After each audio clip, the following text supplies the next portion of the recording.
another game in the books for the 2022 season for the Michigan Wolverines as they took down the Hawaii Rainbow Warriors with a score of 56-10. The real thing to note came in the post-game press conference as Jim Harbaugh wasted no time and announced that J.J. McCarthy would be the starting quarterback moving forward. Honestly, this is great. I think this is fantastic. I was really not expecting anything to be said until sometime on Monday from Harbaugh, but this just goes to show how much confidence and how comfortable he is in naming J.J. McCarthy the starting quarterback. So a huge thank you to Cade McNamara for everything that he's done. And I love knowing that he is the backup quarterback just in case he's ever needed. He did so much for the team last year, and I am more than happy to see him still on the team. It's bizarre to me that people are giving him so much hate. Is he performing as well as JJ McCarthy? No, but also we probably wouldn't be where we are today with the Michigan Wolverines if it wasn't for Cade McNamara. Who was the quarterback that beat Ohio State? Who was the quarterback that won the Big Ten championship? Who was the quarterback that took Michigan to the playoff for the first time in school history? It was all because of Cade. Could have McCarthy done the same thing? Possibly, yes. But just because Cade isn't the starter this year doesn't void what he did last year. If you can't take him and accept him for what he's done, then don't boast on his accomplishments. Just void the whole thing and pretend that you're cheering for a team that hasn't been Ohio State and hasn't won the Big Ten championship. Be happy for Cade. He did a good job. Let him be the backup quarterback and be excited for JJ. He's got great opportunity. It doesn't mean that you have to hate on McNamara. Anyways, the decision's been made. Let's see how week 3 goes when we get there. It was pretty clear that everybody anticipated McCarthy was going to be the starting quarterback from the results of the game, but Harbaugh being Harbaugh, you don't really know until he gives his final word. With going 11 for 12 for passing with 229 yards and 3 touchdowns, it was pretty obvious. Now, I originally predicted that the running backs were going to be the ones to shine Saturday night, but the receivers actually took over and they put up over 320 yards. The group was led by one and only Ronnie Bell with 8 receptions, 76 yards, and 1 touchdown. Johnson also put up a touchdown, and then the Hawaiian native himself, Roman Wilson, had a receiving touchdown and a rushing touchdown.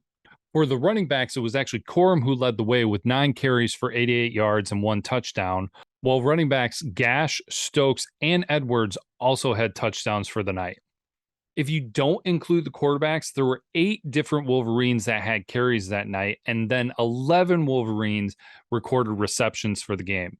It was really great to see other players get some time and get some reps. But let's also not forget that they were able to put the 3rd string quarterback in, and Warren didn't do too bad. So there might be some more depth there at the quarterback position than originally anticipated.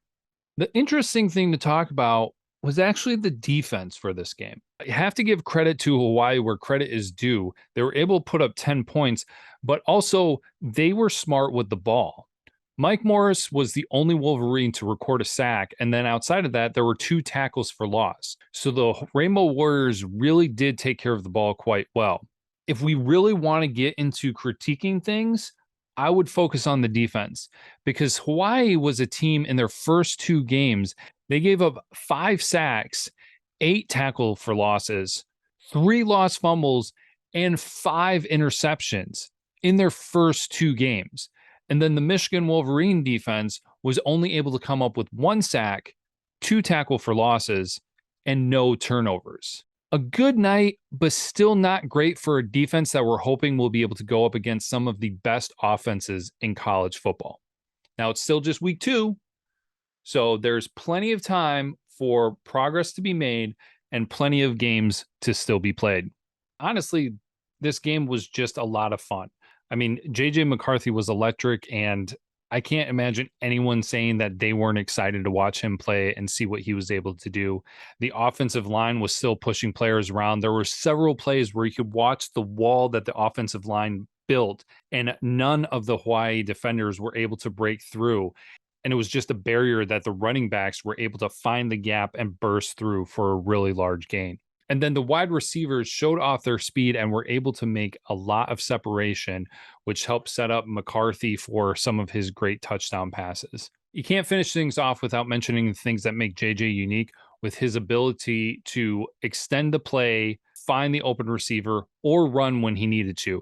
And what was great this time was that he only ran once.